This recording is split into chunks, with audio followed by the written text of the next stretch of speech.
7 classic board games that have to be reprinted, coming back after the break.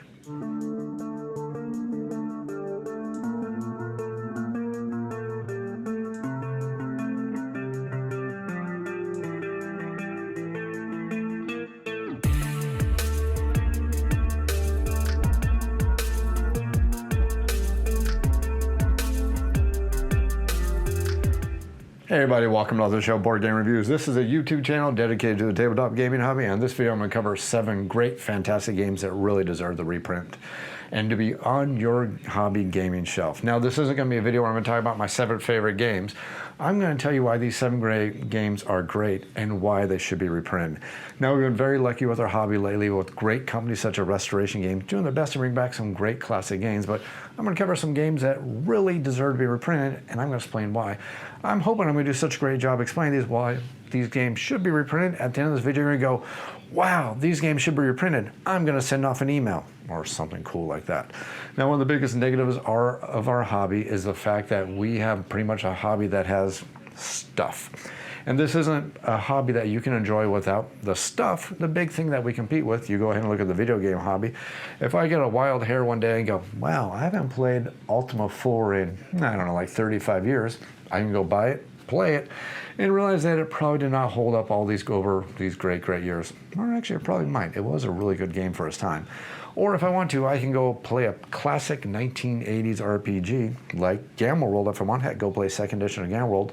Don't let anybody tell you otherwise. It was actually a really great game. A lot of fun for its time. But if I want to do that, I can just head over to DriveThruRPG, download, and go ahead and play it. The negative is, with all these great board games, once they're gone, they're gone. And unfortunately, FOMO, fear of missing out, is one heck of a thing with our hobby. Matter of fact, there are some companies that are kind of preying upon this just a little bit. You go check out some Kickstarters, not going to name any. The guilty party shall not be named in this video. But you know what I'm saying. You can go and click the video, and the first thing it says is, Kickstarter only, this game will never hit retail. Buy it now or lose out. And you know what I mean here. Till our hobby ever reaches a point where you can just say, yeah, I want that STL, I want that PDF, and hey, I got this game, I'm going to go print it for myself. Until that ever happens, we have to live with the whims of fate and hope we get the games we want. Get the great games stay in print, but unfortunately we know the truth is the great games don't stay in print. Now, if you enjoy this video and you enjoy the channel and the content I put out there, think about supporting the channel or on Patreon. Patreon.com/OTSBGR. I really do appreciate it. Just tossing $1 in tip jar is a great way to say thanks. Also, like and subscribe to the channel. Boy, words are hard some days. Like and subscribe. This channel is 100% sponsor free. All the content you see on the channel comes out of my own pocketbook.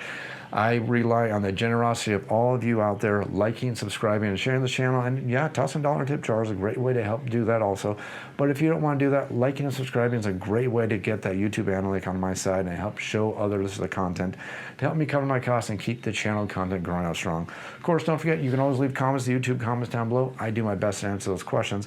But let's go ahead and start this video with the #1 game. Let's bring it down to the camera and check out Heroescape. Heroescape, a great game from the 80s, an adventure game. I'm lying to you. It's not a great game. It's probably not even a good game. It's actually a pretender to the real throne, the throne of the game of Advanced Hero Quest. Now, a lot of people will say, Hero Quest is this great game. It's this great adventure game. You got these heroes, you got these enemies, you got these quests. Then people sit there and tell you about all these homebrews they do. Homebrews such as Leveling Up Heroes. Homebrews such as Writing Quests. Homebrews such as Random Adventures. Homebrews such as linking all these quests. And homebrews such as, keeping your heroes and leveling them all up. All this stuff came out in Advanced Hero Quest, a game from 1989. An absolutely fantastic game that was the true fantastic game that dethroned Hero Quest way back in the late 80s, early 90s. The basic idea for the game of Hero Quest, much like Hero Quest itself, is this was an adventure game where the players would control heroes and they go on quests defeating horrible enemies, exploring through these dungeons. Yeah, you've seen it before in the game of Hero Quest. But what this game did, and what it did so much better than the game of Hero Quest, is that all those homebrew ideas that you thought were great and you try to shoehorn them into Hero Quest, they were already in the game of Advanced Hero Quest. Want to make up your own hero? Rules are already here in Advanced Hero Quest. Want to make up your own random dungeon, which leads deeper and deeper into the depths and gives you a classic feel of a classic dungeon crawl? The rules are already in here. Want to give your wizard different spell books and different ways to do your spells and different kind of wizards in the game, well, yeah, it's in there. This game had everything you needed to make a complete adventure system game that you can play, that you can enjoy, and that you can bring out with your friends. Sure, it had the same thing that HeroQuest did, which was a classic idea of an adventure game where one person was the GM who controlled the game and controlled all the bad guys, while your heroes went through the game itself. But this game had everything you ever wanted. If you wanted to be a bright wizard, there was the rules for bright wizard. If you want to say, you know what, I want to be a different wizard, you could use the great old magazines of old. And a lot of you who remember board gaming back in the old days are going to recognize this. The old days of the photocopy, because you know your magazines were not going to last. So you photocopied everything. So you had your Jade Wizard spellbook. Oh, the Jade Wizard wasn't good enough for you? Aha. How about the Amethyst Wizard? Well, all these different options existed for you to add to the amount of variety in this game. You had so many different things, and it had a whole section on how to be a GM, how to do hazards, how to level up your characters, how to bring in so many different monsters and enemies into the game, how to do heroes, traps, and everything like that. And you know, one of the really great things about this game, it even had a nod to the classic game of HeroQuest itself, because if you go far enough into the rulebook, past the section on creating heroes, you get the section over here on how to use the game of HeroQuest itself in the game of Advanced HeroQuest. How to have loot, how to go through and explore everything, and if you wanted to, heck, you can even use the HeroQuest board, and you can even use the enemies from the game of HeroQuest itself. Advanced HeroQuest was an absolute fantastic game. This was a wonderful dungeon crawl, and you know what? It's not Warhammer Quest. Yeah, I know that was an easy giveaway here, and everybody's going, he's going to do Warhammer Quest. Nope, not doing Warhammer Quest, because Advanced HeroQuest was the better game. It was a fantastic game. It was the closest you ever got to the red box feel of classic Dungeons and Dragons mixed with a true RPG, mixed with a true board game, where you had mapping, where you had heroes you're going to level up, and where you had multiple quests if you had the access to the White Dwarf magazines, or you can just write them on your own, because the rules were right in there. Don't judge me too hard though, because yeah, I admit I did buy the new version of HeroQuest, but that's only because I need more miniatures and another board to mix with my Advanced HeroQuest game. I know what you're thinking. You're all about to sick the bard on me. Well, his fantastic beard can hunt me down. I probably deserve what he's going to give it to me. And I'll even tell him Advanced HeroQuest is still the better game. Now, before people think that it's just going to be a love letter to me talking about all the great Games Workshop games from the past that need to be reprinted, first of all, less than half this list is covered by Games Workshop. And second of all, well, I should say right now that this list is in no particular order. The order of this list is in the order of the flow. Whatever makes sense of me putting all these videos together and describing all these games. Because next up, we've had shots fired across the bow for Hasbro, so it's time for Hasbro to return the favor, because while Games Workshop has the game of Warhammer, which has come out with so many different expansions for the Underworlds, I think they're up to the 4th expansion now. That's a good game. It's a decent game. It's not too bad. I like the aspect of taking your miniatures and running them across the board and trying to attack at people, but Hasbro did it so much better, and Hasbro did it many, many years ago. And that is the horrible pretender to the grand throne of Dungeon Command. See, in the game of Dungeon Command was a miniatures-based skirmish game. Sounds kind of familiar. It was a miniature skirmish game where you had a hand of cards. Wow, that sounds awfully familiar. And you're trying to work across a board, trying to get various different goals, such as things that allow you to get victory points. Oh my God, that sounds super familiar. But it was a game that was done a heck of a lot better, because unlike the game of Night Vault and all the other Warhammer Underworlds games, this game didn't use dice. This game used cards, and this game used cards for everything, because the one big difference between this game and Underworlds, and one of the reasons why I think there's a better game, and a game that definitely deserves to be reprinted, is each player would pick a general or a leader or just whatever you want to describe it. It's basically a leader of your band of misfits and never-do-wells. Well, I guess if you did Heart of Cormyr, you were never-do-wrongs, but let's not get into that little topic at this point. But the basic idea is you had your band of figures, and you would go ahead and pillage a dungeon, or you'd play on the other side where you have the outside or various different things, depending on which one of these box sets you decide to bring to the table. And you would build up your warband, and the way this would work is at the start of every game, you would flip over a certain amount of cards, and that would decide the warband that you would start on the board. And then you'd have your hand of cards, which allow you to do your actions with your warbands. Now, these would be order cards, such as things that allow you to do warning shouts, which give you bonuses and buffs and stuff like that. Or maybe do vampiric touches, or different abilities to go ahead and attack the other heroes, because the way you won this game was by either ruining the morale of your opponent, or by just being the last man standing. And it was a quick, interesting skirmish game, and one of the best things about it is, while these paint jobs weren't the best in the world, these aren't my paint jobs. These are the paint jobs that came in the box, and these boxes sold for $40. That was the MSRP. Most of us picked up most of these boxes for about $30, and you had this awesome skirmish level game that played great for 2 players, and you could technically play it up to 4. The rules were there, and it wasn't really that hard to do, but you know, I can't take that away because Warhammer Worlds Underworlds also does the same thing. But this game just did it so fantastically.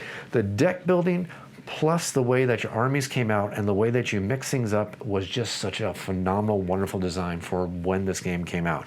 And yeah, Warhammer Underworlds copies most of it, and I'm not trying to be negative and say, oh, how dare you copy this game.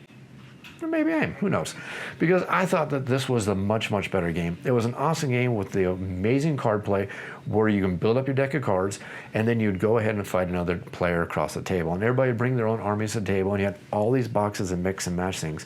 And you would build up your hand of cards, because one of the cool things is right when you started at the start of the game, every single one of these leaders started with a certain amount of morale, and they started with a certain amount of leadership. Your leadership was a total level of monsters you can start with on the board. So lowly little monsters like this, you can get a lot of them out, or you get one big old nasty Dracula out there, which is a much higher level creature. Additionally, your order cards all had a level on them, and they all had a stat. If your creature didn't have the right stat or the right level, you couldn't use the cards. So it was a very interesting way how the game was kind of a meta style game. And what I mean by a meta game is the game was played much like Magic the Gathering before you even bellied up to the table, because you had to build up your army cards. You had to learn the strategies of your individual armies, because all these different armies play differently. The Sting of Loth, which was full of drow and all the wonderful horrors of the Underdark, played differently than Tyranny of Goblins, which played differently than the Heart of Cormyr or the Goody Two Shoes. Yeah, I just love to say that. Versus Blood of Grumsh versus the Undead faction. All these different factions brought their own technique to the table, and they all worked together so phenomenally. This was a wonderful, awesome game that, in my opinion, is still a much, much better game than Warhammer Underworlds. Now, I'm saying that as somebody who has, don't tell my wife, everything for Warhammer Underworlds right now, except the brand new box that just came out. But having said that, if I had my choice between Warhammer Underworlds going away of the Dodo Bird and Dungeon Command coming back onto the shelf, oh yeah, I can tell you exactly which game I would be supporting with all of my cash right now, because the game was just that darn good. Now, I understand that the chance of this game of ever coming back, at least in this $40 packaging, is probably a snowball's chance in hell at this point, because that is just such a great price for painted miniatures and as many miniatures as you get in the box. How many miniatures you get in the box? Well, on average, you usually got about 13 miniatures, and all of them are painted. And again, not the best paint jobs in the world. And yeah, this is your typical super droopy plastic that we don't get from Games Workshop. But I would love to have this game coming back, even if they had to shrink down the factions per box a little bit, which I think would actually be a better thing, because when you play this game, you built up your army. And one of the things that was annoying back then, looking back at this now, I don't think it's that annoying at all. But if you wanted a deck build, you had to buy multiple copies of the same faction. So I would think it'd be great if it came back with smaller boxes with the cards, and you do some more deck construction. That'd be fantastic, and they'd probably stay around the $50 price mark, or, well, they can just let us all enjoy the current way life is right now and bring the game back for about $80 or $90, $100, $110. Okay, I'm going to quit now. Either way, Dungeon Command, an absolutely phenomenal game for its time. A game that died way too early. Suffered the same fate of HeroQuest, or Heroescape, I apologize. Suffered the same fate of HeroQuest. I said it again. It's twice funny now. How about Heroescape? A game that was just way too expensive to produce anymore, but a great game nonetheless. Dungeon Command, not Heroescape. Heroescape was, it was okay. I enjoyed it, but not nearly as good as this one. And while I truly do enjoy the chess-like feel of how Warhammer Underworlds and Dungeon Command really just feel like those games where it's two people playing against each other, playing almost a chess-like style game where you have your team versus the other team, and yeah, there are rules to play the games with more than 3 or 4 players. The game that truly gave me my love for a chess-like feel was the game of Dungeon Twister. Now, Dungeon Twister is absolutely an evolution of the chess game done with a fantasy theme. What I like to kind of like this game too is basically, if you ever played the classic PC games from way back when called Archon, which is basically a fantasy chess game where you would move across the chessboard, and once you reach the location on the chessboard, both the players, instead of just one conquering the other one immediately like standard chess, you would go to like a little battle screen, and every one of the heroes had their own special abilities, their own powers, their own, not heroes, each of the chess pieces had their own special powers. Like the unicorn would shoot his horn, then you had your Djinn, which would summon things, everything like that. But I'm kind of going on tangent here. What Dungeon Twister is it takes the idea of a classic chess game and marries it with a strong fantasy theme to create this wonderfully mind-bending, and it's so mind-bending, so awesome fantasy chess style game. The idea for the game of Dungeon Twister is to score 5 points. The easy way to score a point is to take an opponent's piece or get one of your pieces to the other side of the board. Get 5 points, you win the game. Here's one of the first awesome things about the game. Why is it called Dungeon Twister? Well, because this is a dungeon that absolutely twists. If you go to a space and you go and find the like space on the board, you can rotate it, and you see how as you rotate these tile pieces, it changes up the board. And if somebody happened to be like this, getting ready to advance really fast and get closer to your side of the board, well, if you throw them off, don't do that, it's actually cheating. I just had to say something funny because I dropped it. But if you rotate the board, now they're further away. Here's the second cool thing about the game. This entire game is 100% a card-driven game. Nothing in this game is random except for the setup. I lied to you. Okay, nothing but the setup is random. Everything else about this game is 100% a known as you play this game, because all of your actions, all of your movements, all of your combat, everything you're going to do in this game is going to be based on the playing of cards. You want to go to combat? Play a card. You want to move? You got to play a card. If you want to do anything, you got to play a card. Here's the biggest trick about this game. Your combat cards are numbered all the way up from 1 going all the way up to 6. But the higher powered combat cards, matter of fact, every single card except for one combat card, once you use it, it's removed from the game. So now you get this game that's kind of a mind game, because as you play the game, as your opponents start using their combat cards, you start going, my opponents use a 6. Maybe I know what to do now. Which creates this wonderful, cool game, because all of these different heroes, figures? They're not really heroes. You're in a dungeon. What do you want here? All of these never-do-wells in this board all come with their own special powers, whether it's mind control, whether it's the ability to be part Snake Man, which allows you to go through the smallest gaps, whether it allows you to do various different things, such as just smashing things because you're the giant colossus. Whatever it is, every one of your heroes has their own special powers listed on the back of every one of these player boards. And in the full game, I'm basically showing you one of the tutorial levels for this game. In the full game, you have a full 2x4 board, and all the players have the exact same amount of miniatures, but each side has 8 heroes for them to go ahead and do their darndest to go ahead and score those 5 victory points. Not only that, this game also came with solo rules, which worked really, really darn well. And also, one other thing, going back to the combat here, your combat cards are added to the combat stats of all these things. So if I decide to attack with my big old Colossus, I may not want to waste my big old 6 attack against you, because I know this guy only has a 2 strength. So why don't I use my 3 strength card? But you know that. So since you know that you can't do that, maybe you use your 0 strength card as a bluff to force me to waste my higher strength card. But if you do that, it may be a waste. And what if you need to survive this? So you use your higher strength card. So there's this really interesting mind game that went on with the game of Dungeon Twister. This was an absolutely phenomenal game, which came with a whole bunch of expansions. This is technically, we can call this a second edition for the game, which is called Dungeon Twister Prison. But the original version of the game had quite a few expansions. Every expansion came with more heroes. And like I said, the basic idea of this game is your army matches your opponent's army exactly. You start with the exact same cards. Everything else is just a mind game. Your mind versus your opponent's mind in a battle of wills and a fantasy version of chess. Now, I'm not going to lie, when it comes to Dungeon Twister, I am a little bit furious that I didn't get into the game when it first came out. I actually missed out on the full first edition of Dungeon Twister, and the full first edition is completely compatible with the second edition, which is Dungeon Twister Prison. But I guess that doesn't match the fury when we're talking about the fury of Dracula. Plain words. Funny? No? Okay, we're moving on. So the Fury of Dracula is a 2 to 5 player hidden movement game where one player controls the mighty evil Dracula, and the other player or players, because the game does play up to 5 players, is going to control all the various people from the classic novel or movie, if that's what you're into, in their hunt for the evil Lord of the Darkness, in their effort to go ahead and hunt him down and drive a stake through his heart to save Mina Harker from his predations as he tries to hunt her down and bring about his evil ways and spread fear and chaos all across the land here. Now the cool thing about Fury of Dracula is how Dracula themselves moves, because while Dracula player has this nice little map right here just like that, the way they move is actually along this track right here using cards that they are going to place face down. Now these cards are various different locations, and as they place these cards down on these location tracks, it's going to actually dictate and say exactly where Dracula is currently hiding. Once the players move around the board, the Dracula player is simply going to know that all the different locations on the board, because the Dracula player is free to look at those cards at any time. But the heroes are not, and as they continue to move around the board during day cycles and night cycles, during the night everything is much more difficult for our heroes. If they go to a location that happens to be on the track right here, it's going to be revealed.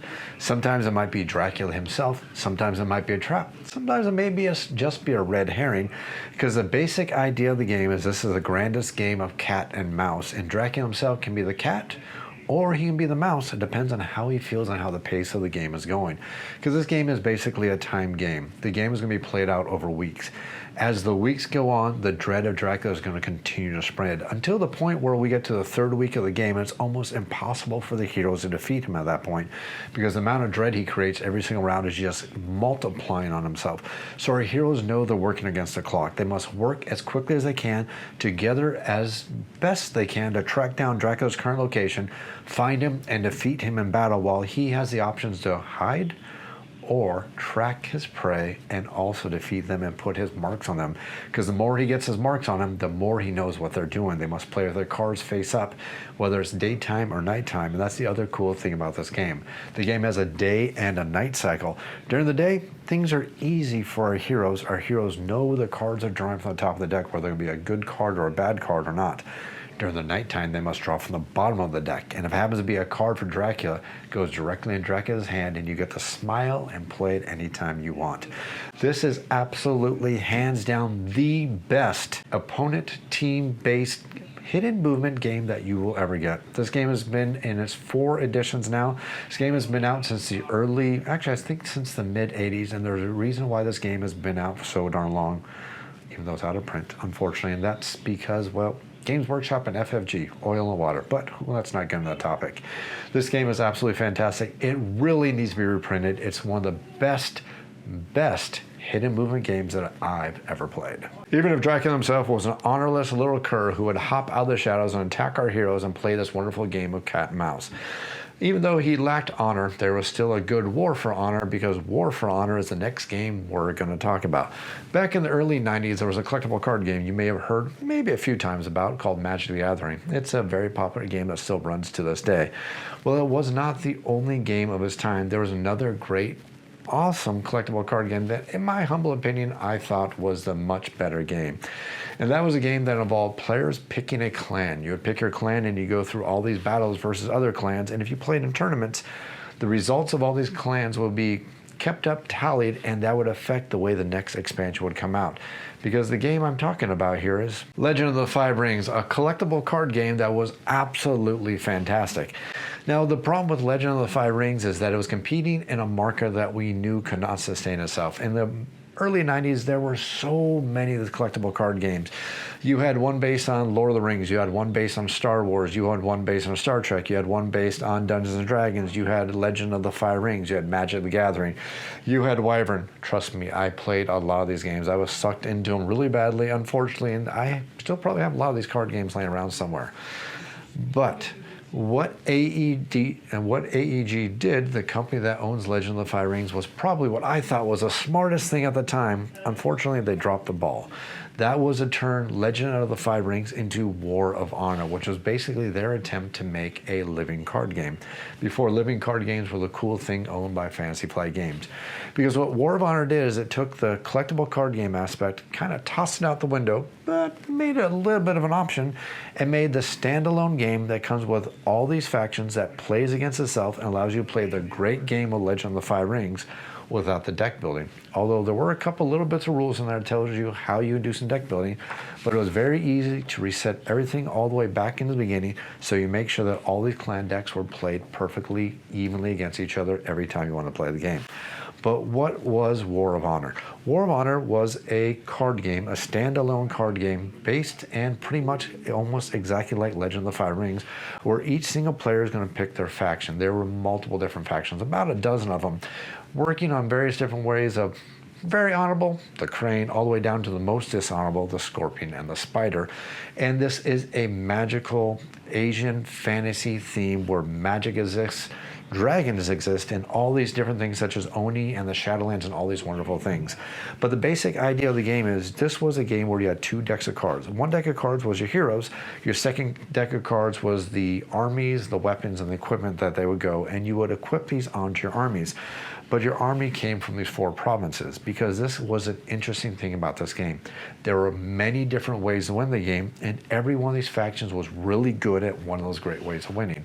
One of the ways you can win the game is becoming the most honorable, getting to 40 honor, and winning the game as the most honorable clan of all, gaining the favor of the emperor and winning the game. Another way you can be is be one of the most dishonorable factions and get down to -20, which can only be done by, I think, if I remember correctly, the spider and the scorpions were the only ones that can do it. It's been a long time, so don't quote me on that one. Another great way you can do this was by defeating your opponent's provinces, because you notice how I have the cards laid out right here? That represents your provinces, and you would go out there and attack your other players' provinces. If you manage to defeat a province, the province strength was based on your main keep card right here. That province will be destroyed, and the deck will move slowly closer together, and now you don't have access to those cards anymore.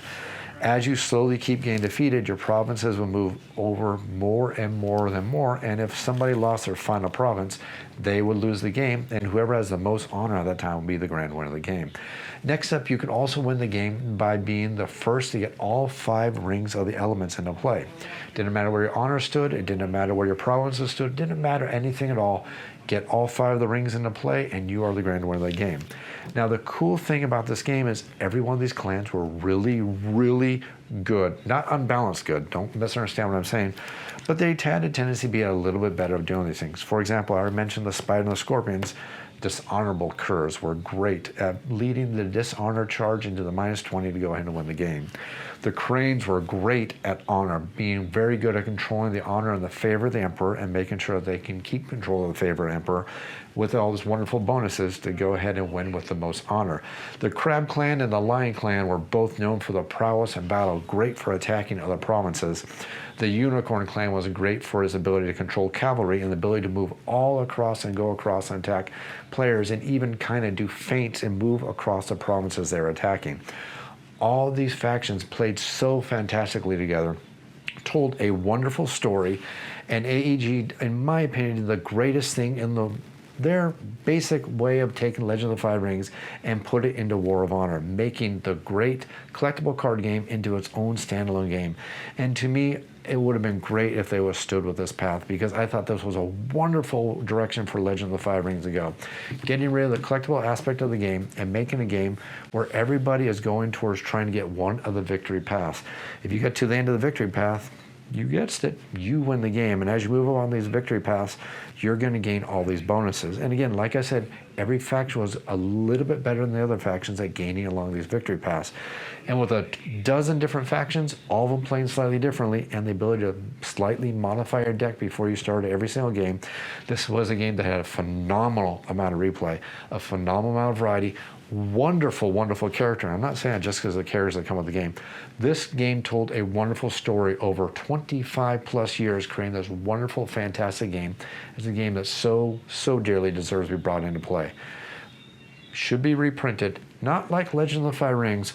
War of Honor was the absolute best way to play this game, and the way it really deserves to come back. I have some wonderful, great, fantastic memories of so many games of playing Legend of the Five Rings and War of Honor, some explosive major battles. Well, of course, no more as explosive as the Manhattan Project, which is next on our list. So the Manhattan Project is a worker placement game, but this was a worker placement game that was so darn unique for its time, and I really don't think any game has done it ever quite as well as the Manhattan Project has done it. Sure, I've seen mechanics stolen from this game, put in other games, but none of them has ever had the appeal, the enjoyment, the stick-to-itiveness of a wonderful game that was never ever going to leave my collection, and just the wonderful mechanics, the variety, and just so many cool things that went together to make the game of the Manhattan Project. So the game of the Manhattan Project, now understand this is a really old game, looking at least 10, maybe 12 years old now, so a lot of these mechanics are going to go, yeah, I saw that in that game from last year. Well, this game did it 10 years ago. The very first thing you're going to notice about the Manhattan Project is you have three different kinds of workers. You have your standard worker, you have your engineer, and then you have your scientist. And each one of these workers can only work on certain places. Your scientist and your engineer can work on anywhere that your normal common worker can work, but your common worker can never do the job of an engineer unless you're Homer Simpson, and we saw how well that worked out. And they can never do the job of the scientist. So you have this worker placement game where you have these basic workers where you're trying to level them up by sending them off to college to go ahead and improve them to make them better, while you're all working to go ahead and build the bomb. The first person to build 40 points of bombs, well, I guess it was kind of a sliding scale depending if you're playing a one or not. But this game was not solo, so I guess I shouldn't say that. Basically, we're playing 2 to 5 players. The amount of players judged how many points and bombs you had to build up to bring out the end game. Whoever got to that victory point total was going to be the grand winner of the game. Players must manipulate uranium, yellow cake, and do all these things to go ahead and put them together to go ahead and build all these bombs. Using our scientists and the workers on this wonderful worker placement game. And the cool thing about the game is every single player has their own worker placement board. With your worker placement board, you're going to go ahead and acquire all these different locations. So you've created this dual worker placement location style game where you can put your workers on your own locations, gain the rewards. You can put your workers on the community board, gain the rewards from doing so. And not only that, your opponents can use spies to send their workers onto your board, taking away your worker placement spaces. So there's kind of a racing style game where you're kind of sitting there going, okay, I really need to use a spot, but I also need to use a spot over here. But if I don't use my spot right here, my opponent to my left might use a spy and take the spot away from him. And the cool thing about this game is all the workers stayed on the board until you yourself decide to pull all of your workers back. So this game had a nice a little bit amount of player interaction, which I think is lacking in a lot of worker placement games. A lot of worker placement games is the interaction is the race to get to the spot. Once the spot is there, first person to go, aha, I got the spot, I got the benefits. Well, in this game, it's an aha moment as you take the spots away from your opponents. On top of that, you have the grand aha moment of the fact that you have bombers and you also have fighter jets, and you can use these bombers and these fighter jets to do strikes on your opponents to completely obliterate their factories. Okay, they can be rebuilt, so it's not a complete obliteration, but the game offered so darn much player interaction, which is something I truly, really crave, and something that made me really enjoy the game of the Manhattan Project. Not only do you have a game here that plays up to 5 players. Hello, board game designers. There are board game groups that have 5 players. Your 4-player games are not coming onto our shelves because, hey, there's 5 of us. The Manhattan Project did a great job of being a game that played up to 5 players. It played phenomenally well up to 5 players, and there's so much darn variety in gameplay in this game, and so much direct player interaction. There's also an expansion that came out for the game that added the ability for players to play countries. It also brought in famous people from history, adding to the replay and the variety of the game. Now, this is kind of like a bittersweet mention when I talk about board games here, because unfortunately, as far as I know, Minion Games is out of business. So the chance of this game ever being reprinted are probably diminished. We're probably looking at one of those things where hopefully a wonderful company such as Restoration Games or something like that could pick up the license for this game, because this game is so darn brilliant. It is absolutely, hands down, one of the best worker placement games I've ever played. I so enjoy this game. The thing about the player interaction is just which makes this game such a perfect worker placement game for me. Every time I play a worker placement game, you know, some of the more, call them simpler ones, trying not to be hurting anybody's feelings here when I mention viticulture. Sorry, I'm going to pick on viticulture here just for a minute. But you play the game of viticulture. I always feel when I play the game of viticulture, it's a fine game. It's okay. I always feel like the game is just a grand race just to get to the spot. Just, aha, I took the spot away from you. You can't use the spot anymore. Ha, I messed up your strategy. Whoa, ha. Well, in this game, it's, aha, I took your space away from you. Oh, and I took your factories away from you. Oh, and I blew up your factories too. And guess what? I just built a bomb. I built the bomb. This game is literally the bomb. It's a great game. It's an absolute fantastic game. A game that I'm so happy that's in my collection, and a game that really, really deserves to be printed because it's just that good. This journey down memory lane started with Games Workshop. So let's go ahead and end it with the Games Workshop, because you know this list was not going to be complete without a mention of Space Hulk. And also a mention that 12-year-old me was not the best painter in the world. I mean, I gave it a little college try, but wow. Not even shading. It's my paint jobs, I'm allowed to make fun of them. Anyways, Space Hulk was the ultimate two-player game of awesomeness that I can't just give enough words just to tell you how awesome this game is. Although I would love to open up my other box right now and show you that I know how to paint a lot better now, because this is literally white and black and red. Oh well. Anyways, Space Hulk was a two-player game. One player would control a team of Space Marines while the other player would control the unpainted aliens who, I guess my paint jobs weren't that terrible. I don't know what I was thinking about when I painted these Space Marines. Oh my God, I know how to paint. Really, I do. Hold on. I gotta prove this. This is almost like me saying I can paint better than this. I can do this. I swear I can. Not gonna dig through that box. Starting all over again. Space Hulk was a two-player game. One player controlled a team of Space Marines versus a group of Tyranids, and your objective was to complete these missions. The game came with multiple missions, and every single player was trying to complete these missions in a battle of man versus alien. An alien that was horribly inspired as a combination of something out of H.G. Geiger's horrible alien mind and Alien itself, because these aliens were horrible monstrosities of melee, I'm going to say it right one of these days, a melee combat, who would just go through and tear apart a Space Marine. And the only thing that Space Marines had was a bolter, a flamer, and their wits. And terrible paint jobs that they would use in an effort to defeat these horrible alien menaces. This was the earliest days of Games Workshop. This original version came out in 1988 or 89, and this game was so darn great. I have so many fantastic memories of playing this game. And this is a game that just seems like I want to look at Games Workshop and say, so you guys just like leave money on the table, because this game would print dollar bills left and right if you brought it back into print. Now, bear with me here. Follow my thought process just for a second here. Imagine, if you will, or don't imagine, because we know this is happening right now, Games Workshop has had a wonderful business relationship with Barnes & Noble. They've been bringing out more of their standard board games into Barnes & Nobles, where you can go in there to a Barnes & Noble and pick up, I don't want to say a simplified version, but a more streamlined version of some of their big games, such as you can go in there and get a more streamlined version of Kill Team, you get a more streamlined version of Blood Bowl. It's called Blitz Ball, which is a really great game. Even though it's a little more streamlined, it's actually a fantastic game. What I think Space Hulk needs is it needs the Games Workshop and the Barnes & Noble treatment. Follow my thought process here for a second there. What would you think if Games Workshop would bring out a version of Space Hulk over at Games or over at Barnes & Noble, where it comes with one team of your Space Marines only versus half as many aliens, half as many tiles, and they just came out with 8 missions only, and they were all one team of Space Marines versus the aliens. A smaller box, a smaller blueprint, and a smaller price point.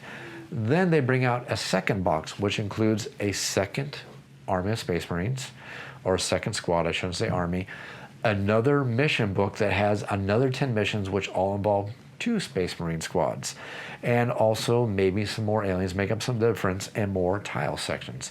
Then, because this is what Games Workshop loves to do, to pull you more into their hobby and more into the market, they offer on their website more abilities to get more customization, more Space Marines, more teams, brings out the Tyranids, and brings out some of those great expansions that we've been missing from the past, such as Deathwing, the ability to bring out the Psychers, bringing all this stuff. So the cycle would be complete as far as Games Workshop is concerned. They bring in the new customers into the Barnes & Noble who would pick up that smaller base set with one squad of Marines versus a smaller army of aliens. they'd pick that up and go, this is kind of cool. I thought, wonder if there's anything more for this. Well, why? Look at this. There's this box over here on the shelf at Barnes & Noble. I can pick up this box. Whoa, this box is great. Oh, 2 teams. Oh, this game's getting even better. I should go to the website of the company and say, whoa, look at all this cool stuff. And that's the way I think Space Hulk really should come back.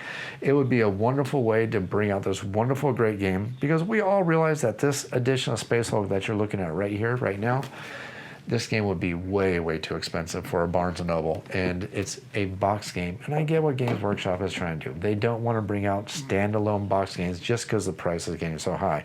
We saw that with the Warhammer Quest, even though we're supposed to be getting that expansion to the most recent version here, eventually sometime this fall.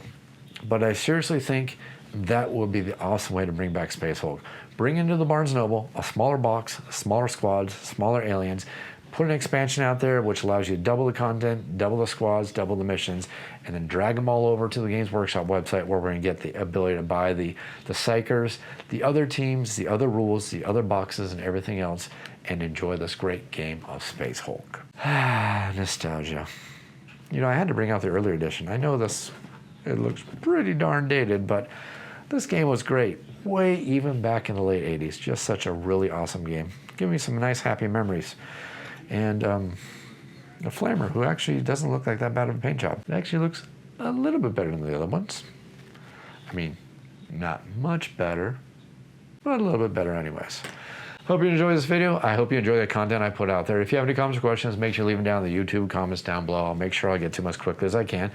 You also feel free to email me at off-the-shelf-board-game-reviews. That is otsbgr@gmail.com. I'll do my best to answer your email as quickly as I can.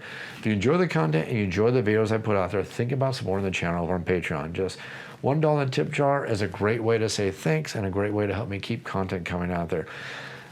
Patreon.com/OTSBGR. If you enjoyed this video, if you enjoyed this video series, click that like button, click that subscribe button, because remember, your subscriptions and your likes do matter. Share my content, help other people to discover the channel. Thanks for watching, and stick around after the credits for 5 more games that didn't quite meet the criteria, but you'll see what I mean after the credits.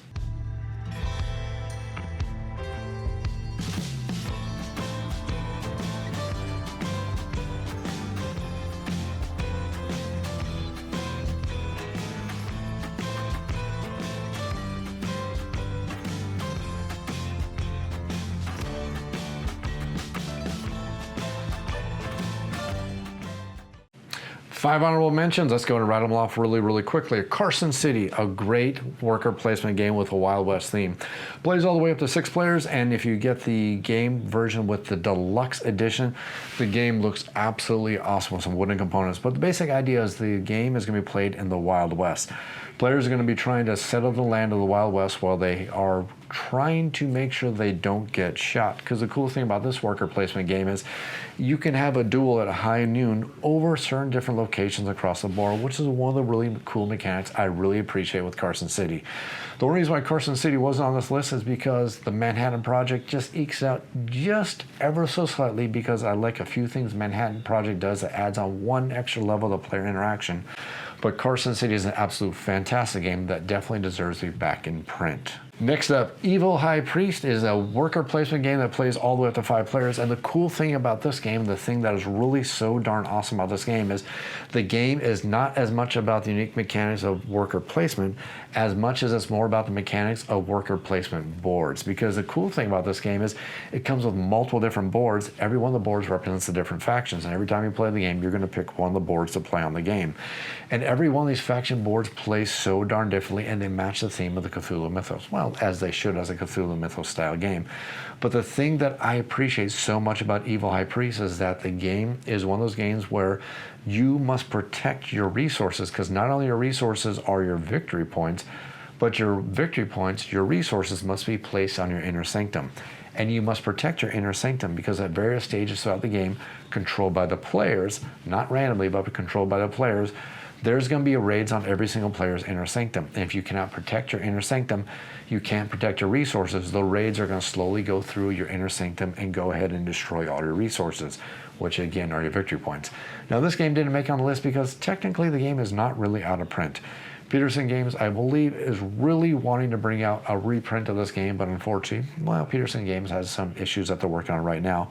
So I didn't put the game on the list because I don't really think it's out of print. It's just one of those games that is on a hiatus as it's between the print runs. Next up, A Study in Emerald. This game is absolutely awesome, and it's one of the few games that I mentioned, actually. It's the only game on all the games I mentioned here today that I don't actually own. I would so dearly love to own this game.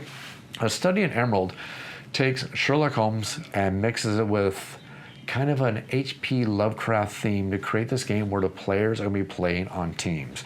There's two teams in the game. You have the Loyalists, and then you have not the Loyalists, the Heroes. It's probably the bad term to use here, but it's the other team that's trying to save the world versus the Loyalists, who are loyal to the ancient old ones.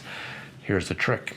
Everybody is on one of the teams, but nobody knows what team that the other players are on. So you have this wonderful cat and mouse mind game where you're trying to figure out what team the other players are on, find out who's on your team, because the other cool thing about this game is your scores are based on how well your entire team does.